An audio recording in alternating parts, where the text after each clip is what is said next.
안녕하십니까. 스트레이트의 김의성입니다. 안녕하세요. 주진우입니다. 네, 지난 5주간 월드컵 중계로 인해서 시청자 여러분들 찾아뵙지 못했는데요. 많은 시청자들께서 저희를 그리워하신 것으로 알고 있습니다.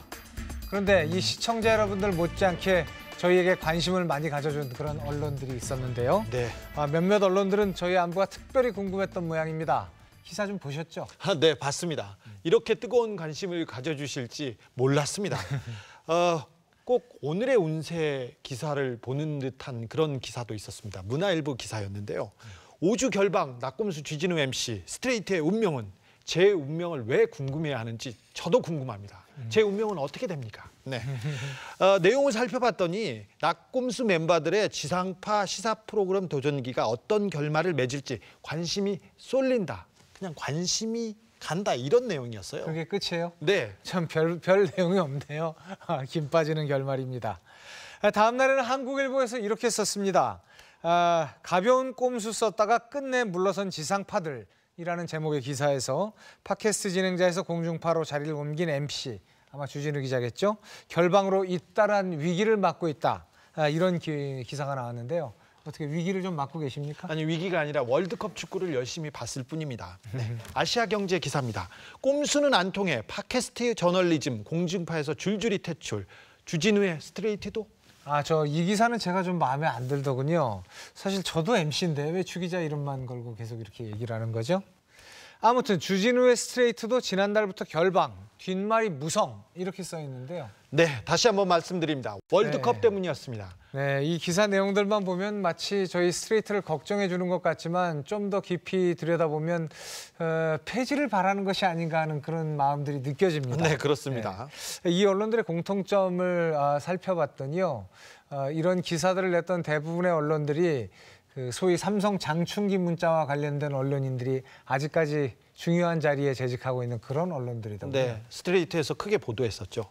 특정 재벌, 특정 언론, 그리고 특정 정치 세력이 우리 스트레이트에 과도한 관심을 갖고 있다는 걸 잘 압니다. 그래서 어떤 기사가 나왔는지 그 배경도 잘 알고 있습니다. 그 관심을 다 모아서 저희가 성역 없는 기사로, 심도 높은 기사로 보답하겠습니다. 지켜봐 주십시오. 네, 그런 의미에서 첫 번째 저희가 준비한 뉴스는 삼성 바이오로직스와 관련한 뉴스입니다. 금융감독원에서 분식회계를 했다고 지금 보고 있는 삼성 바이오로직스. 곽동건 기자, 삼성 바이오로직스는 어떤 회사입니까?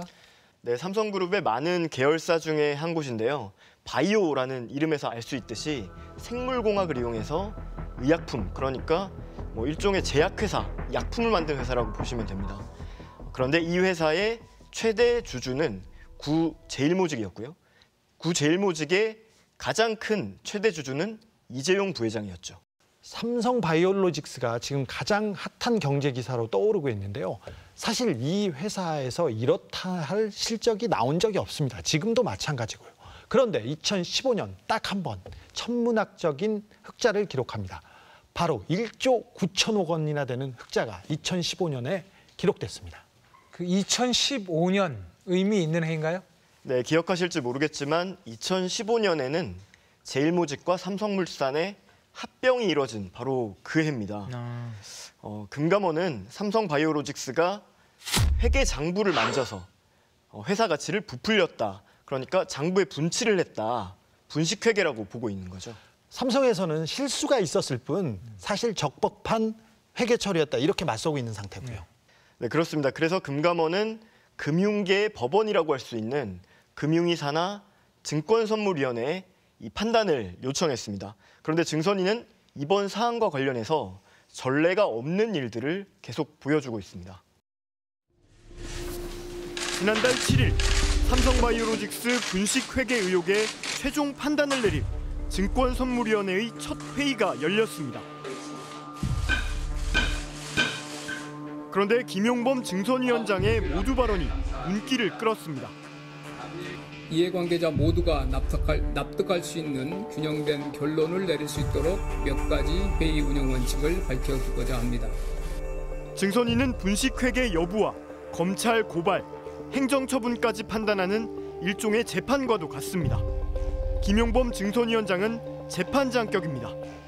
그래서 증선위원장의 모두 발언에 균형된 결론이라는 언급이 나온 건 부적절하다는 비판이 제기됐습니다. 저로선 되게 이제 이용범 위원장의 발언이 되게 황당했던 게 법정에 비유한다라면 검찰, 피의자, 변호사, 3자가 모든 당사자가 납득할 수 있는 판단을 내린다는 건데 그거는 결국은 피의자를 위한 판단을 내리겠다, 판결을 내리겠다 이런 발언의 다름 아니었습니다. 첫 회의 엿새 뒤인 6월 13일 금융위는 갑자기 한 장짜리 보도자료를 기자들에게 보냈습니다. 이 보도자료가 배포된 날은 제7회 전국 동시지방선거 당일. 온 국민이 선거에 관심이 쏠린 이날, 기자들이 전혀 생각하지 못한 때에 보도자료가 뿌려진 겁니다. 그런데 그 내용은 더 큰 논란이 될 수 있는 것이었습니다. 한마디로 요약하면 금감원이 제출한 자료만으로는 삼성바이오로직스의 분식회계 의혹에 대해 정확한 판단을 내릴 수 없다는 의견이 나왔다는 겁니다. 증선위는 원래 어떤 안건을 다루는지도 공개를 하지 않는 게 원칙이자 관례입니다. 특히 김용범 증선위원장은 민간 위원들에게 비밀 유지 각서까지 쓰게 하면서 보안을 각별히 강조해왔습니다. 비밀 누설은 시장의 혼란을 초래할 수 있다는 점과 그에 따른 법적 책임이 가볍지 않다는 점을 다시 한번 각별히 인식해 주시기를 모든 분들께 당부드립니다. 증선위가 이렇게 논의 중인 안건, 더군다나 그 안건에 대한 특정한 의견을 공개한 건 사상 처음입니다. 증선위원장이 공식적인 의결도 없이 엿새 만에 안건 내용을 스스로 공개한 겁니다. 보도자료가 나온 뒤 각종 경제지와 일간지 지면엔 전에 없던 예측이 나오기 시작합니다. 제3의 결론, 과실 또는 중과실이 나올 가능성도 있어 보인다. 금감원이 주장한 고의적 분식이 아니라 과실 또는 중과실과 같은 제3의 결론이 날 가능성에 힘이 실리고 있다. 새롭게 나온 예측들은 하나같이 증선위의 결론이 고의가 아니라 과실로 날 가능성이 높다는 것이었습니다. 고의일 경우 검찰 고발로 이어져 삼성에 대한 강제 수사가 시작되지만 과실일 경우엔 이를 피할 수 있다는 게 가장 결정적인 차이입니다. 금융위가 문제없다고 판단했구나 라고 해서 지금 뛰어든 삼성바이오로직스를 투자하신 분들도 있는데 그분들의 피해에 대해서 금융위가 어떻게 책임지려고 그렇게 무책임하게 중간에 방향을 이야기했는지 참 이해가 안 가는 대목이네요. 그런데 금융위의 이례적 행보는 여기서 끝나지 않았습니다. 8일 뒤인 6월 21일 세 번째 증선회의가 끝나자 금융위는 또다시 보도자료를 냈습니다. 금감원의 삼성바이오로직스의 분식회계 의혹에 대한 조치안을 다시 고쳐오라고 요청했다는 내용. 삼성이 고의적인 분식 혐의를 벗을 것이다. 즉 검찰 수사를 피할 수 있을 것이란 예측에 더욱 힘이 실렸습니다. 삼성바이오로직스, 고의 분식보다 과실의 무게. 삼바 회계 논란, 고의보다 과실의 무게. 증선위원들, 민간위원들한테 각서 받고 그랬거든요. 비밀 유지 각서. 자기네들은 막 뿌리고 그것도 내용에 관한 얘기를 이렇게 하기로 했다는 내용을 막 뿌리고 이런 것은 굉장히 이례적인 일이었어요. 이거는 금융위의 어떤 주도하에서 이루어진 것이다. 금융위 관료들의. 그리고 그 주도한 과정은 적절하지 않았다. 이렇게. 김용범 증선위원장은 워낙 관심이 많은 사안이라 그릇된 정보의 범람을 막기 위해 자신이 직접 보도자료 배포를 결정했으며 기자들의 질문에 특정한 방향으로 답변한 사실은 없다고 해명했습니다.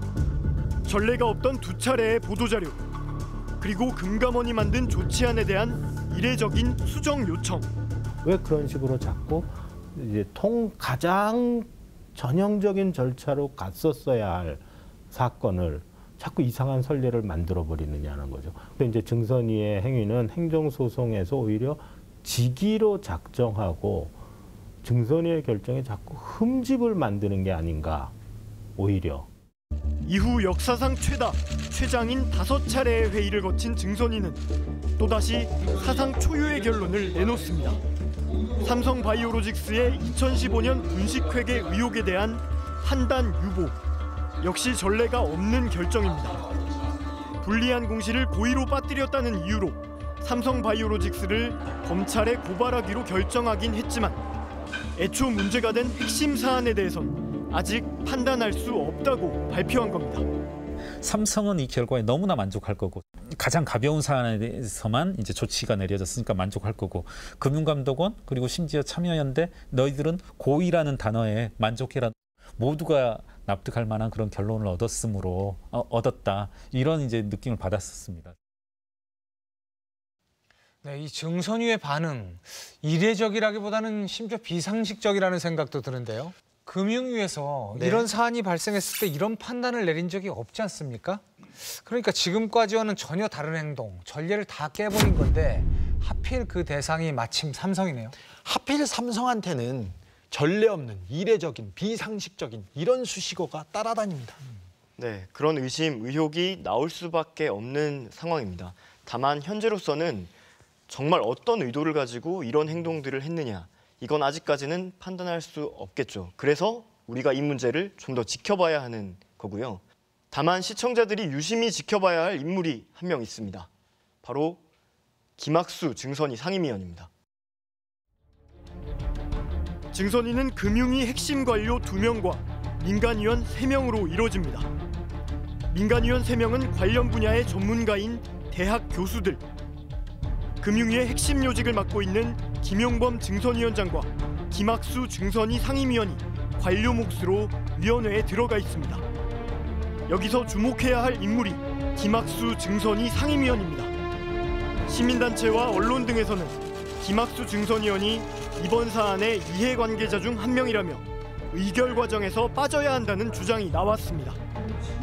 2015년 김학수 증선위원이 자본시장 국장으로 있을 때 증권시장 상장 요건을 완화해 적자 기업이었던 삼성바이오로직스에 특혜를 줬다는 의혹이 있기 때문입니다. 원래 적자 기업은 코스피에 상장할 수 없었는데 시가총액 6천억, 자기 자본 2천억 원 이상이면 적자를 내도 상장이 가능하도록 금융위원회가 지난 2015년 요건을 바꾼 겁니다. 이 완화된 요건을 이용해 상장된 기업은 현재까지도 삼성바이오로직스가 유일합니다. 과연 이런 상황에서 김학수 위원이 공정한 판단을 내릴 수 있겠냐는 게 시민단체의 문제 제기입니다. 그럼 그 당시에 담당자였다고 하면 당연히 책임이 있을 수밖에 없을 것 같고요. 그 사람이 그 상장 규정과 연관된 사안에 있어서 재판관 노를 산다는 것은 제가 보기에는 이 결정에 대해서 두고두고 사람들이 승복할 수 없는 원인이 될 것 같습니다. 당사자인 김학수 위원의 입장을 듣기 위해 직접 찾아갔습니다. 2015년에 상장 규정 개정했을 당시에 담당 국장이셨잖아요. 네, 맞습니다. 예. 네, 근데 그게 사실은 삼성바이오로직스 상장을 위해서 좀 추진이 된 거고. 그렇지 않습니다, 그건요. 왜 추진이 된 건가요? 그거는 그 당시에 우리 거래소 상장 규정이 굉장히 엄격했습니다. 그래서 우리가 다른 기업들을 갖다가 그러니까 사실 적자 기업이라도 장래성 있는 기업이 있기 때문에 그런 차원에서 그걸 고친 것입니다. 됐습니다. 참여하시겠다, 증선이 참여하시겠다 이렇게 얘기하신 건가요? 그만하시죠. 아니면은 뭐 책임이 없다고 생각하신 건가요? 책임이 없다 그런 부분을 얘기하시는 게 그런 말씀을 드리는 게 아니고요. 제가 지난번에 당관님께서 말씀드렸듯이 그 당시 한 거는 정책으로 한 것이고 이거는 개별적인 어떤 사건에 대한 판단이라서 전혀 다른 차원에서 다뤄져야 될 문제라고 생각을 합니다. 당시에 국장 당시에 하셨던 거는 정책적인 판단이라고 책임이 없다고 하시고 오시라고 이번에 증선위원으로서는 책임을 다해야 된다고 하시고 저 국장 때도 최선을 다해서 했고요. 지금도 최선을 다하고 있습니다. 그 최선을 다하셨는데 제 위치에서 가장 제가 위치에서 가장 올바른 선택을 하고 있다고 생각하고 있습니다. 지금도 그건 변함이 없고요. 근데 당시 선택이랑 이번 선택이랑 충돌이 된 부분 있잖아요. 왜 충돌이 된다고 생각하세요?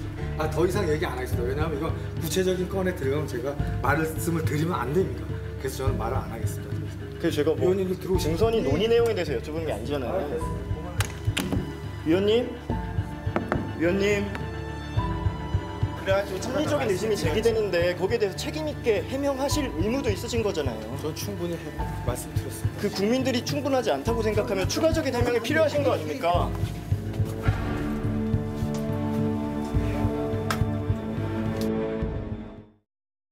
네, 김학수 의원은 당시 자본시장 국장의 자리에 있으면서 상장 요건의 완화를 통해서 결과적으로 삼성바이오로직스의 상장이 가능하게 한 인물입니다.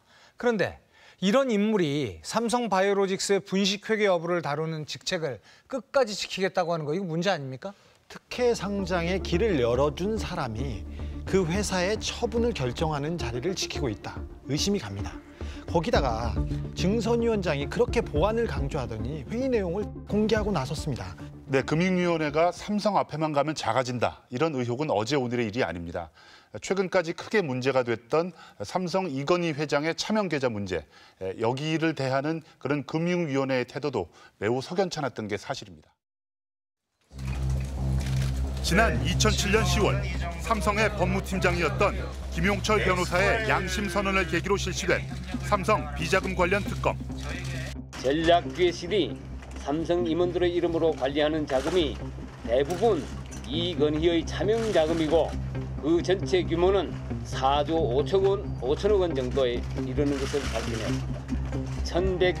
1,199개의 차명 계좌를 이용하여 양도소득세 1,128억 원을 포탈한 사실을 확인하였습니다. 차명 계좌 1,199개에 들어있던 차명 재산, 그러니까 다른 사람 이름으로 숨겨놓은 재산이 4조 5천억 원이라는 것이었습니다. 삼성 이건희 회장은 차명 계좌를 자신의 이름으로 실명 전환하겠다고 국민들 앞에 약속했습니다. 특검에서 조세 포탈로 문제가 된 차명 계좌는 이번에 이건희 회장 실명으로 전환하게 됩니다. 이에 대해 이 회장께서는 누락된 세금 등을 모두 납부한 후 남는 돈을 회장이나 가족을 위해 쓰지는 않겠다고 하면서 유익한 일에 쓸 수 있는 방도를 찾아보자고 하였습니다. 이건희 회장은 이 약속을 지켰을까? 이 회장이 약속을 지키지 않았다는 사실은 10년이나 지난 작년에야 드러났습니다. 이건희 차명 계좌 실명 전환 않고 4조 4천억 싹 빼갔다. 2008년 차명 재산을 실명으로 전환하고 내야 할 세금은 다 납부하겠다. 그것이 과연 제대로 되었나? 돈 거의 내지 않았다. 4조 4천억 그냥 찾아갔다 다. 어떻게 이런 일이 있을 수 있을까? 금융위원회는 이런 사실을 알면서도 지난 10년 동안 아무런 조치를 취하지 않았습니다. 그런데도 최종구 금융위원장은 국회에 나와 과징금 한 푼 부과하지 않은 금융위원회는 물론 이건희 삼성 회장도 아무런 잘못이 없다고 항변했습니다. 허무명, 가명이 아닌 실명이기 때문에 실명 전환 대상이 되질 않고 또 실명법 이후에 된 것은 과징금 대상도 아니다라는 걸 저희가 설명을 드린 겁니다. 그러니까 제가 은행 계좌를 개설하는데 뭐 예를 들어서 원숭이라고 하지 않나, 고릴라, 뭐 예를 들어 뭐 전혀 엉뚱한 뭐 이제 트럼프 이런 식의 계좌가 아닌 한은 전혀 차명 계좌가 아니라는 거거든요. 아니 여보세요. 대한민국의 국민들은 다 은행 가가지고 1,000원짜리 통장 하나 만들려고 그래도 여기다 사인하고 여기다 사인하고 여기다 사인하고 자기 주민등록증 제출해서 복사해야 되고 자기 이름이 아니면 안 되는 거로 다 알고 있는데 우리 국민들이 그럼 잘못 알고 있었단 말입니까? 잘못 알고 있었다는 거예요. 자기들은 전혀 그 부분에 대해서 24년간 원칙을 지켜왔다는 겁니다. 황당하죠. 최종구 금융위원장은 삼성 봐주기라는 의원들의 거듭된 지적에 금융위원회는 그런 적이 없다고 반발했습니다. 금융위원회가 법을 유린하는 유권 해석으로 삼성 이건희 회장에게 과징금과 소득세 중과세를 면하게 해준 것은 삼성 맞춤형 황제 특혜이고요. 노골적인 정경유착 행위이고 중대 범죄 행위라고 규정할 수밖에 없습니다. 왜 금융위원회는 삼성 앞에만 쓰면 이렇게 작아져요? 그런 적 없습니다. 저희가 뭐 삼성 앞에 가면 작아지고 앞잡이 노릇하고 그런 거 없습니다. 문재인 정부가 금융개혁을 위해 꾸린 금융행정혁신위원회까지 나서서 삼성 이건희 회장의 차명 계좌는 실명 전환과 과징금 부과 대상이라고 권고했지만 최종구 금융위원장은 이마저도 거부했습니다. 혁신위는 삼성 특검으로 드러난 금융실명제 이전 개설 차명 계좌에 대해 과징금 및 소득세 부과가 필요하다고 판단합니다. 삼성 차명 계좌에 대해서는 부과해야 된다 이렇게 생각하시거든요. 그럼 모든 차명 계좌에 대해서 과징금을 부과하는 식이 돼야 될 텐데 그러면 모든 차명 계좌가 불법이 돼야 되거든요. 아시는 것처럼 뭐 제 아이들 이름으로도 해놓고 또 동창회 이름으로도 계좌가 개설이 되고 선의의 차명 계좌들이 많아서 결국 올해 2월 법제처가 삼성 이건희 회장의 차명 계좌에 과징금을 물려야 한다고 유권 해석을 내리자 최종구 금융위원장은 그제서야 과징금 부과 작업에 착수했습니다. 그런데 이번에 법제처가 유권 해석을 변경했기 때문에 저희가 그 변경된 해석에 따라서 앞으로 할 일을 하겠습니다. 올해 4월 금융위원회는 이건희 회장에게 약 34억 원의 과징금을 부과했습니다. 이건희 회장이 차명 계좌 1,199개에 차명 재산 4조 5천억 원을 갖고 있다고 삼성 특검이 발표한 지 꼭 10년 만이었습니다. 네, 금융실명제를 위반한 비자금의 총액이 무려 4조 5천억 원. 그런데 이와 관련해서 10년 만에 부과된 과징금이 겨우 34억 원. 기가 막힙니다. 버티고 또 버티다가 부과한 과징금이 겨우 34억 원인데요. 4조 5천억 원의 0.07%에 해당하는 액수입니다. 이자로 보기에도 턱없이 부족한 액수죠. 네. 뭐 상황이 이러니 금융위가 삼성 편을 들지 않는다고 누가 생각할 수가 있겠습니까? 그런데 금융위사나 증선위가 금감원에서 상정한 조치안에 대해서 아주 이례적으로 재감리까지 지시했다는 거 아닙니까? 네, 금융위원회는 투명하고 명확한 결론을 위해서 어쩔 수 없는 과정, 불가피한 과정이다 이렇게 설명을 하고 있습니다. 하지만 최근까지 보여준 금융위원회 행태, 특히 삼성 이건희 회장의 차명 계좌 문제, 또 삼성생명과 관련된 보험업법 개정 문제 이런 걸 대하는 금융위원회 태도를 보면요. 특히 그 고위 관료들의 행태를 보면 과연 저희 시민들이 의혹의 눈초리, 의심의 눈길을 거둘 수 없는 것도 사실입니다. 이재용 부회장이 삼성그룹을 승계하는데 가장 중요한 과정이 2015년에 있었던 제일모직과 삼성물산의 합병입니다. 그런데 이 두 기업 간의 덩치 차이가 너무 났어요. 제일모직은 작고 삼성물산은 덩치가 컸죠. 그래서 제일모직의 그 가치를 부풀리기 위해서 삼성바이오로직스의 가치를 부풀린 것 아니냐 이런 의심을 받고 있는 것이죠. 그러니까 이재용 부회장의 그룹 승계를 위해서는 제일모직과 삼성물산의 합병이 필요했고 이 제일모직과 삼성물산의 합병은 삼성바이오로직스의 가치가 높지 않으면 불가능한 일이었다. 이 말이죠? 네, 그렇습니다. 삼성바이오로직스가 없었다면 합병은 없었을 것이고 합병이 없었다면 승계 역시 없었을 것이란 게 시민단체의 주장인 거죠. 그런데 분식회계에 사안 못지않게 중요한 것이 생겼습니다. 바로 판단 시점이 아주 중요해졌습니다. 이재용 부회장의 3심, 그러니까 대법원 판결이 얼마 남지 않았습니다. 2심에서 정형식 판사는 청탁해야 할 승계 문제 자체가 없었다. 이러면서 삼성 이재용 부회장을 풀어주지 않았습니까? 근데 만약에 이걸 뒤집는 증선위의 판단이나 또 검찰 수사 결과가 나온다면 대법원의 판단에도 영향을 주지 않을 수 없을 것이다. 이렇게 생각이 됩니다. 네. 대법원은 부디 3심의 판결을 서두르지 않으셨으면 하는 바람입니다. 금융위의 판단과 검찰의 수사 상황을 지켜보고 더욱더 신중하게 이 사안에 임해야 될 것이라고 생각합니다. 네, 지금 금융위도 사실 역사의 시험대 위에 서 있습니다. 이번 사안 결론을 어떻게 내느냐에 따라서 삼성 앞에만 가면 유독 작아진다는 국민들의 의심을 떨쳐버릴 수도 있고요. 혹은 그 의심을 더 키울 수도 있겠죠. 네, 삼성바이오로직스의 분식회계 의혹, 또 삼성의 승계 문제, 또 증선위의 판단과 대법원의 판결, 스트레이트는 계속 주시하고 추적하고 감시하겠습니다.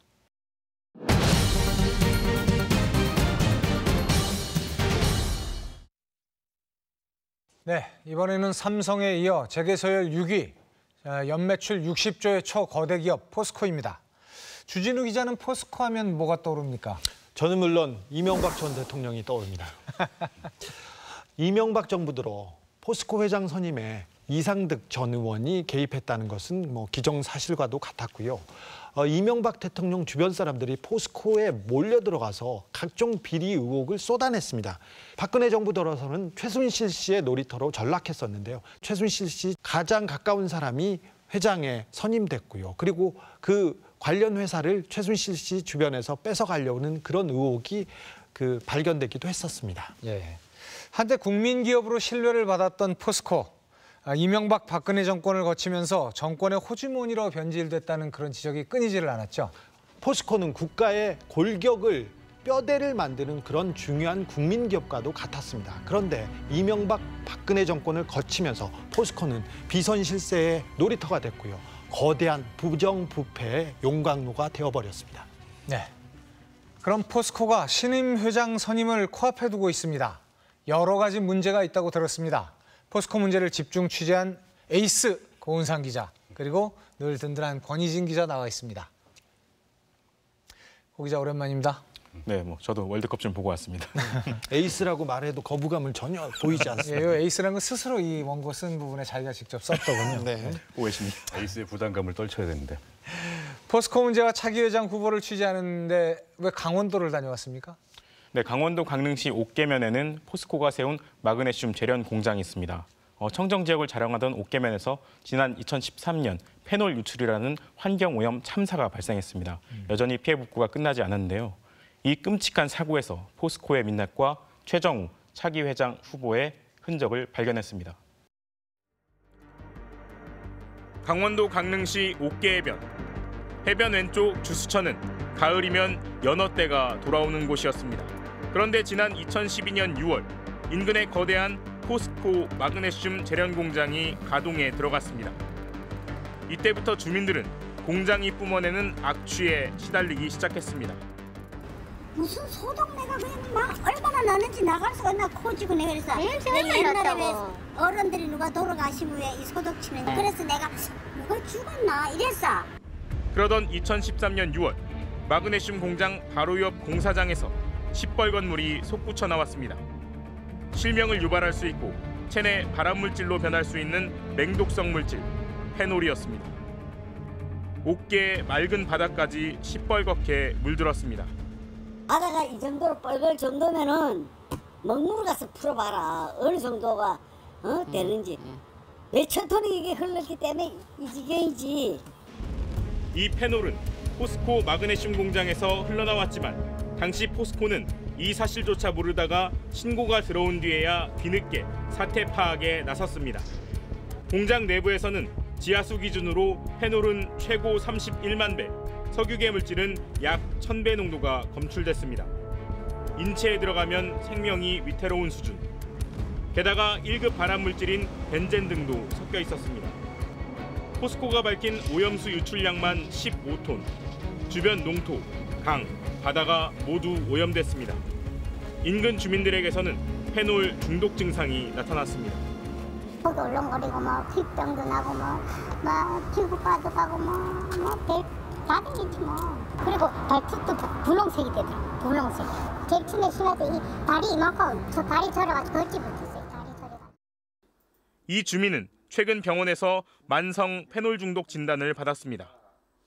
냄새를 맡거나 많이 마시게 되면 사망하게도 되고 아주 위험한 물질이겠죠. 그런데 만성적인 노출을 통하면 주로 이제 신경계나 이런 데 영향을 미쳐서 이제 운동을 잘 못한다든지 아니면 여러 가지 근육에서 경련이라든지 마비가 일어난다든지. 스트레이트 팀은 토양 오염 정화가 끝났다는 현장의 지하수 관정을 찾았습니다. 관정에 드리워진 호스를 끌어올렸더니 시커먼 물질, 타르 성분 기름때가 여전히 선명합니다. 네, 석유화학물. 지금 이게 연초록이 나와야 되는데, 아유 냄새 많이 나네. 이게 전형적인 페놀 냄새입니다. 아유, 잠깐만요, 잠깐만. 최근 조사에서도 공장 내부 지하수에서는 여전히 기준치의 30배가 넘는 페놀이 검출됐습니다. 페놀 냄새라든지 또 TPH 성분들이 관측되는 보면은 오염은 계속 진행이 되고 있다. 여전히 안에서 오염물이 밀려나오고 있다. 다음 날 다시 찾아간 현장. 녹슨 채 모두 열려있던 관정이 새 열쇠로 교체돼 모두 단단히 잠겨져 있습니다. 다리 위 난간에서는 두세 명의 남성이 숨어 있다가 갑자기 고개를 내밀어 몰래 취재진을 촬영하기 시작합니다. 체증 뒤엔 급히 몸을 숨깁니다.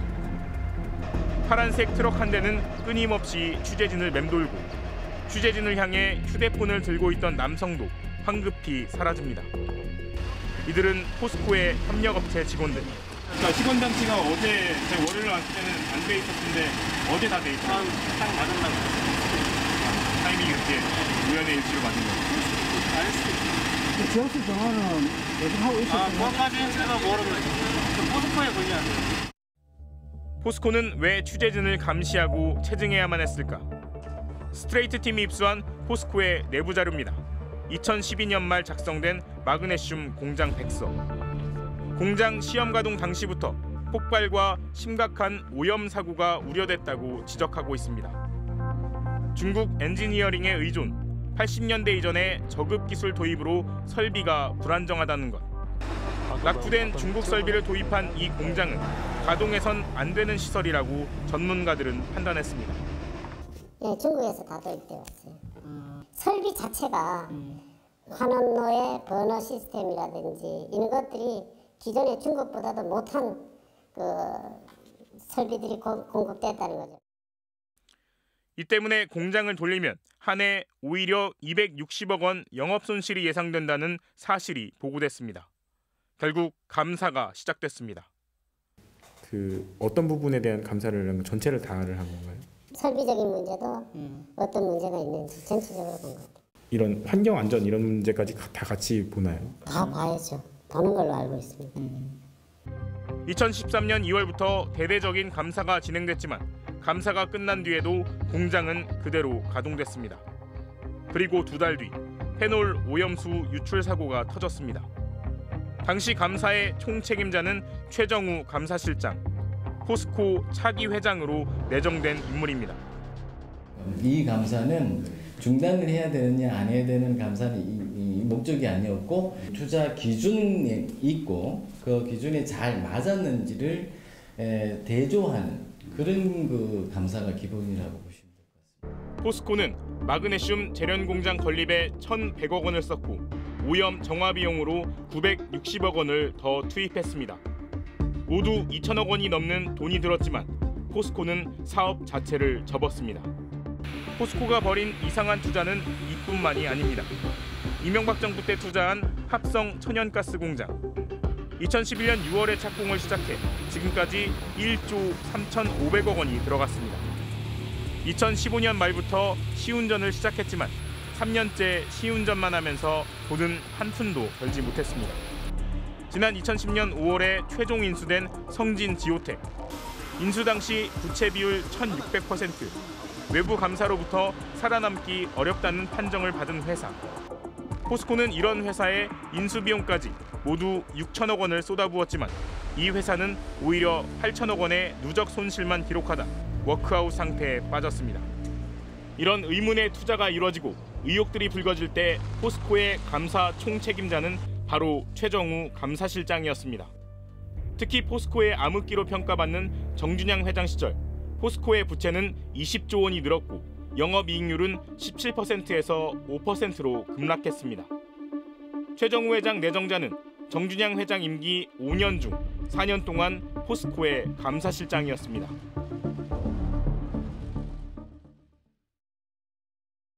네, 오래전에 있었던 일이라고 생각했는데 다시 보니까 굉장히 심각한 일이었네요. 네, 그렇습니다. 이 문제는 아직도 현재 진행형입니다. 아직도 피해 보상이 완전히 마무리되지 않았고요. 옥계면에 거주하는 농민, 어민 그리고 상인들은 심각한 생계 문제와 건강상의 문제 등 후유증을 호소하고 있습니다. 네, 그런데 포스코 협력업체 직원들이 왜 취재진들을 미행하고 뭘 살피는지 증거를 모으고 이러는 겁니까? 이거 왜 그런 거죠? 네, 저희가 설비를 망가뜨릴까 봐 감시하고 체증을 했다고 하는데요. 그런데 저희가 단독 입수한 문건을 보면 생각이 좀 달라지실 겁니다.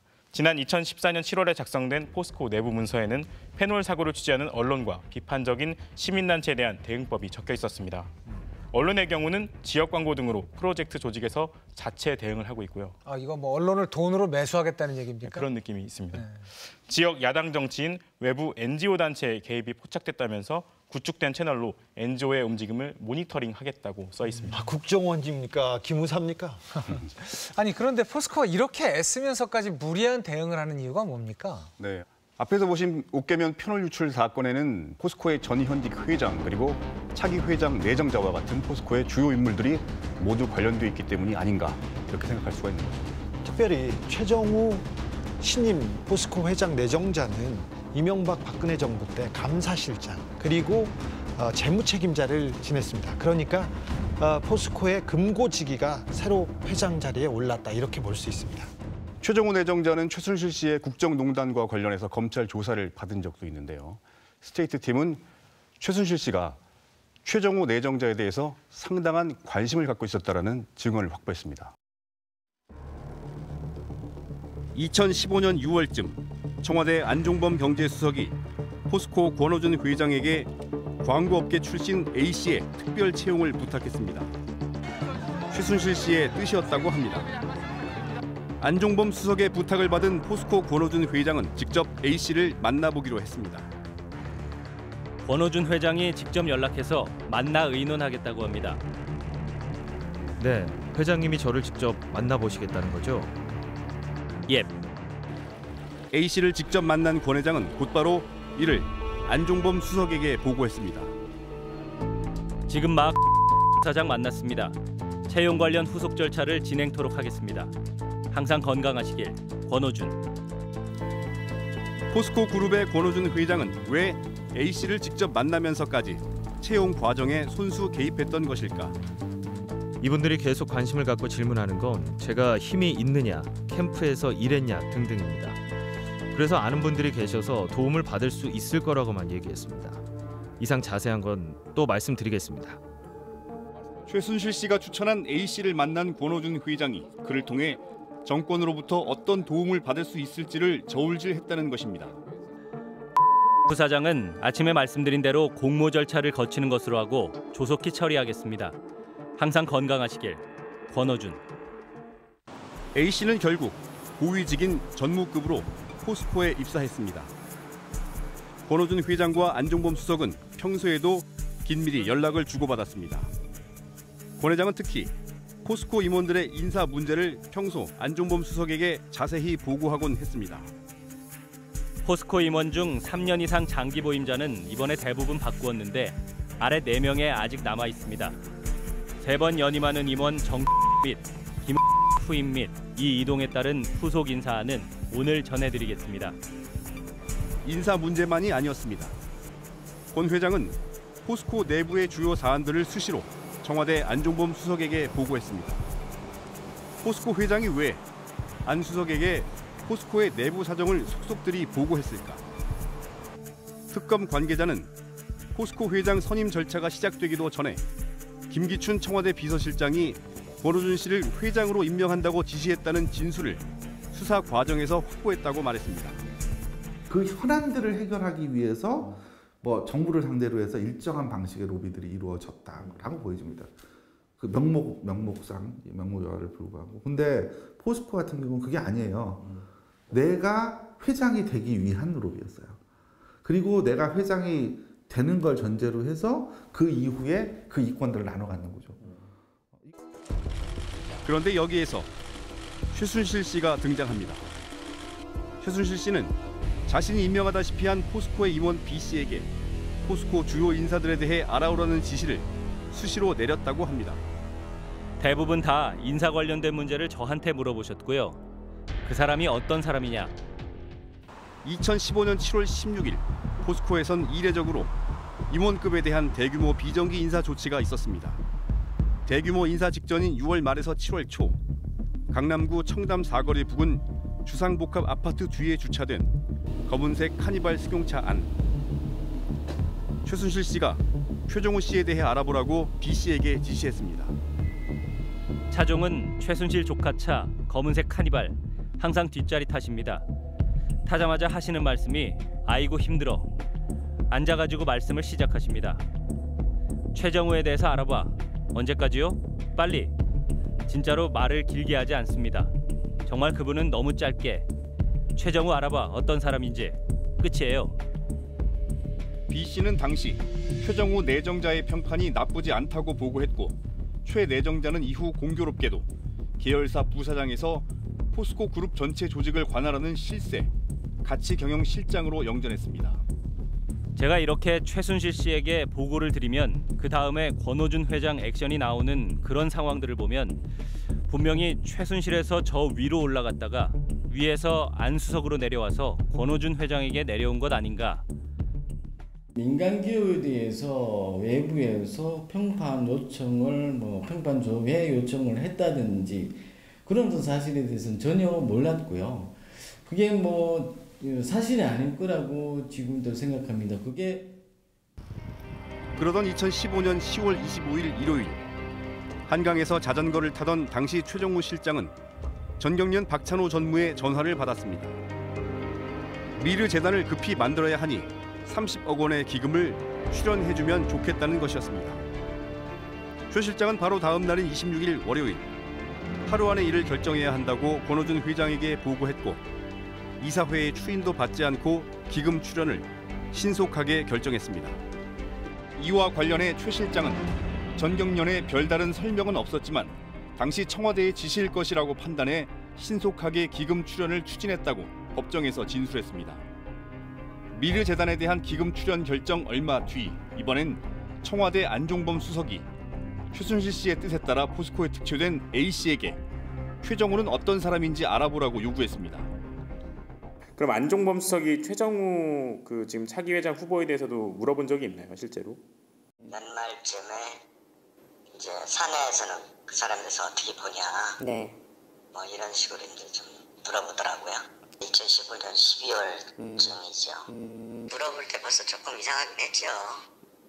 그걸 누구를 찍어서 물어본다는 거는 뭘 어떻게 하려고 하니까 물어보는 거 아니겠어요? 그리고 2015년 12월 11일자 안종범 수석의 수첩, VIP, 대통령의 주요 관심사, 포스코 관련 메모라고 표시되어 있습니다. 이 메모에는 3명의 포스코 임원 이름이 나란히 등장합니다.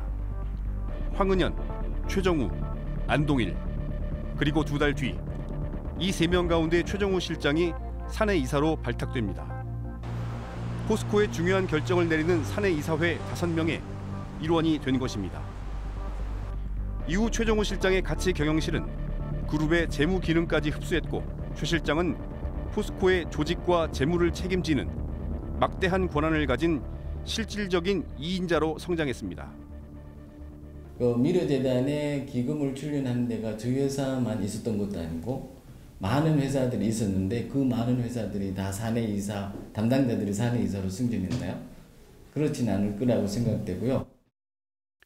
한 시민 단체는 국정농단 세력과의 연루 의혹이 불거지고 포스코에 천문학적인 피해를 입힌 이해할 수 없는 투자들의 책임이 있다는 점을 들어 최정우 내정자를 검찰에 고발했습니다. 지난 10년 포스코가 이렇게 쭈그러들고 망가지고 거덜난 부분에 대해서 누구도 책임을 지지 않았다는 거죠. 그러면 책임을 지는 거에 대한 규명 과정이 있었냐? 전혀 없었죠. 이제는 지난 10년 포스코 안에서 무슨 일이 벌어졌는지에 대해서 정리해야 될 때가 온 거죠. 정치권 일각에서도 최정우 내정자를 둘러싼 논란은 확산되고 있습니다. 국정농단 이후에 촛불을 들어서 국민들이 평화적으로 정권 교체를 이뤄낸 이 시점에 거기에 책임이 있는 후보가 최종 CEO가 되고 정말 제왕적인 CEO 권한을 행사하게 될 텐데 국민들이 어떻게 납득하겠습니까? 스트레이트 팀은 사정당국의 내사를 토대로 검찰이 조만간 최 내정자와 권오준 회장 등에 대한 수사에 착수할 예정이라는 사실을 확인했습니다. 아니, 당시 포스코 회장은 권오준입니까? 최순실입니까? 왜 민간 기업이 청와대에다가 인사에 대해서 또 회사 경영에 대해서 일일이 보고를 하고 읍소를 하고 이런 거죠? 청와대에서 당시 최순실 씨가 특별히 포스코를 챙겼기 때문입니다. 포스코 관련 사안에 대해서는, 포스코 인사에 대해서는, 포스코 사업에 대해서는 특별히 직접 챙겼습니다. 그런데 차기 회장 후보인 최정우 내정자, 좀 심상치 않네요. 안종범 당시 경제수석의 수첩에 나왔다는 것은 최순실 씨가 박근혜 전 대통령한테 이렇게 부탁을 했고 지시를 했고 그 지시에 따라서 박근혜 전 대통령이 안종범 수석에게 지시를 내렸다는 그런 것을 의미합니다. 최순실 게이트를 촉발시킨 게 바로 미르재단 아닙니까? 미르재단으로 자금을 출연해달라는 전경련의 요청을 받고 바로 이것은 청와대의 지시다 없다라고 판단을 하고 내부 투자 규정까지 어겨가면서 이 투자 결정을 한 사람이 바로 최정우 내정자입니다. 그런데 최정우 내정자를 소개하는 다른 언론의 기사에는 이런 내용을 좀 찾아보기가 어렵죠. 네, 당시 포스코가 하루 만에 미르재단에 30억 원을 선뜻 출연하기로 결정했던 지난 2015년은 포스코 창사 이래 처음으로 적자가 났던 때입니다. 당시 권호준 회장 역시 책임을 통감한다고 밝혔고요. 하지만 조금 전 보셨던 옥계 페놀 유출 사고 때는 포스코는 오랜 협의 끝에 지역 발전 기금이라며 11억 원을 냈습니다. 심각한 환경 파괴에 주민들의 생계까지 끊어놓고 낸 그 기금이 11억 원인데 청와대에서 내려온 지시라고 해서 30억 원을 그냥 내기로 했다. 철강 기업이 철면패를 제조하는 기업은 아닐 텐데 이거 참 정말 끔찍합니다. 그런데 대체 포스코 회장 후보는 누가 결정하는 겁니까? 검증을 하긴 하는 겁니까? 네, 포스코 회장은 형식적으로는 사회이사들이 결정을 합니다. 그렇다면 사회이사들은 과연 어떻게 선임되는지를 추적해봤습니다. 최정우 후보가 차기 회장에 내정된 뒤 일부 언론들은 긍정적인 평가를 내렸습니다.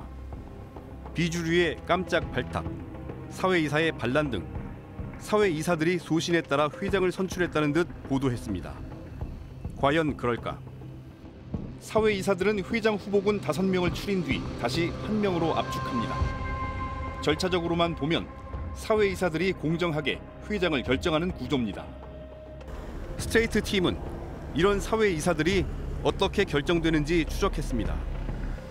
지난 2015년 1월 17일 권호준 포스코 회장은 청와대 안종범 수석에게 문자를 보냅니다. 사회이사 후보 관련하여 3명 명단은 김 회장에게 전달하였고 배려를 부탁했습니다. 무언가 배려를 부탁했다는 내용의 문자.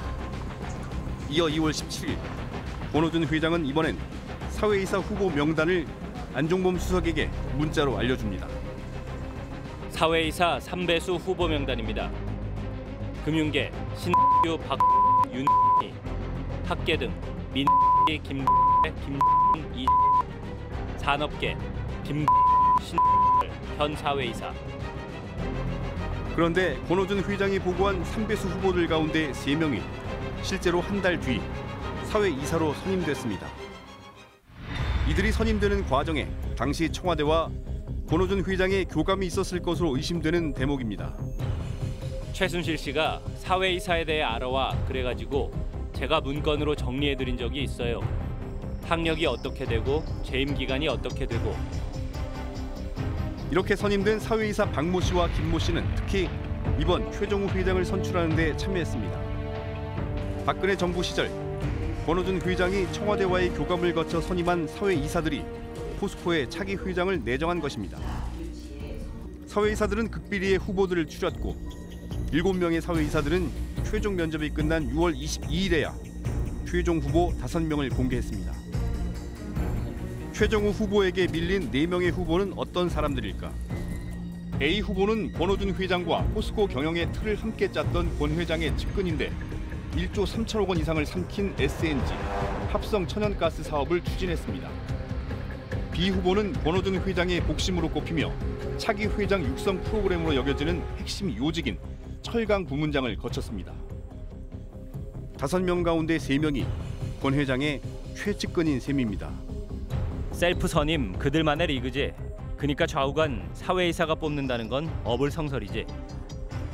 나머지 2명 가운데 1명은 면접 당일 골프를 치다 전화를 받고 면접장으로 뛰어왔다고 합니다.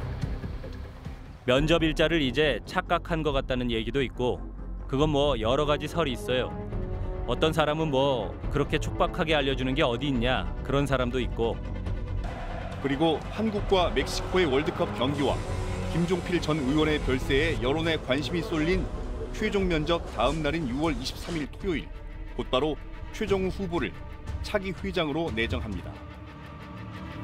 최순실 씨의 포스코 인사 개입 의혹, 권호준 회장 시절의 역할 등에 대한 언론 등 외부의 검증은 이루어지지 않았습니다.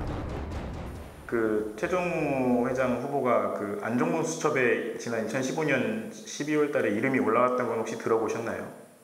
우리는 그런 정보까지는 없었습니다. 어쨌든 하여튼 이번에 뭐 추천이 들어온 사람 중에서는 최종욱 씨가 제일 낫다고 판단한 거지. 투명성이 없는 상태, 그리고 저 후보가 정말 이 포스코를 이끌 최종욱 후보인가에 대해서 객관적으로 사람들이 믿을 수 있는 근거가 없다는 것이죠. 이제 그런 것. 스트레이트 팀은 최종욱 후보자가 포스코 개혁의 적임자라고 판단한 이유를 묻기 위해 공문을 보냈지만 사회이사들은 최선을 다해 후보를 선출했다며 사실과 다른 보도를 하면 법적 대응을 하겠다는 입장만 밝혀왔습니다. 네, 지난 10년간 정준양, 권호준 회장을 거치면서 이 포스코 회사가 많이 망가졌습니다. 사실상 새로운 각오를 다지고 새로운 사람이 이 적폐를 청산해야 하는 게 포스코의 과제인데요. 결국은 포스코를 이렇게 망가뜨린 책임이 있는 사람들이 이사회 안에 있고 이 사람들이 거기서 또 책임이 있는 사람을 회장으로 내정한 거 아닌가, 이런 의심이 드네요. 새 시대, 새 정부가 들어섰습니다. 하지만 포스코는 박근혜 정부에 머물러 있습니다. 박근혜 청와대 혹은 최순실이 낙점한 인사가 지금 회장 내정자라고 봐도 무방합니다. 저는 이렇게 보고 있습니다. 포스코는 이런 여론에 대해서 상당히 이례적으로 강경하게 대응을 하고 있습니다. 사회이사 측은 앞서 보신 대로 스트레이트 팀의 법적 대응을 경고하고 나섰고요. 또 문제 제기를 하는 시민단체 대표를 고발하고 또 저희 취재원에게는 인터뷰를 취소하라 이렇게 또 압박을 하기도 했습니다. 포스코는 그냥 그런 회사가 아닙니다. 그리고 이명박, 박근혜 주변 사람들의 회사는 더더욱 아닙니다. 국민연금이 포스코의 가장 큰 주주입니다. 그러니까 우리 노후자금 수조 원이 그 회사에 가 있습니다. 국민기업인 것이죠. 네, 오는 27일 주주총회에서 최종욱 내정자는 회장으로 선출됩니다. 하지만 아직 늦지 않았습니다. 국민연금을 비롯한 주주들은 이 주주총회에서 이 사안을 국민의 눈으로 보다 신중하게 바라보고 판단해 주시기를 진심으로 부탁드립니다. 다시 한번 포스코와 국민을 생각해 주셨으면 합니다. 요즘 국가의 근간을 뒤흔든 그런 사건들이 정말 너무나 많이 한꺼번에 터져나오고 있습니다. 크고 중요한 사건이 쏟아져서 기자를 하는 저로서도 굉장히 무서울 정도입니다. 네, 한꺼번에 너무 많은 사건들이 터져서 잘못하면 우리가 이 사건들에 무감각해질 수가 있습니다. 하지만 이 사건들 하나하나 조금 더 쉽게 넘겨서는 될 사안들이 아니라고 생각합니다. 그렇습니다. 대법원의 사법농단, 그리고 헌법유리, 기무사의 계엄령 음모, 군의 정치 개입, 그리고 삼성, 스트레이트는 끝까지 추적하겠습니다. 끈질긴 추적 저널리즘 탐사기획 스트레이트. 저희는 다음 주에도 어김없이 찾아뵙겠습니다. Should I wait till the light turn green or take another train to a place I love to be before the traffic lights turn into green? I close my eyes and fall into a daydream. I go out of town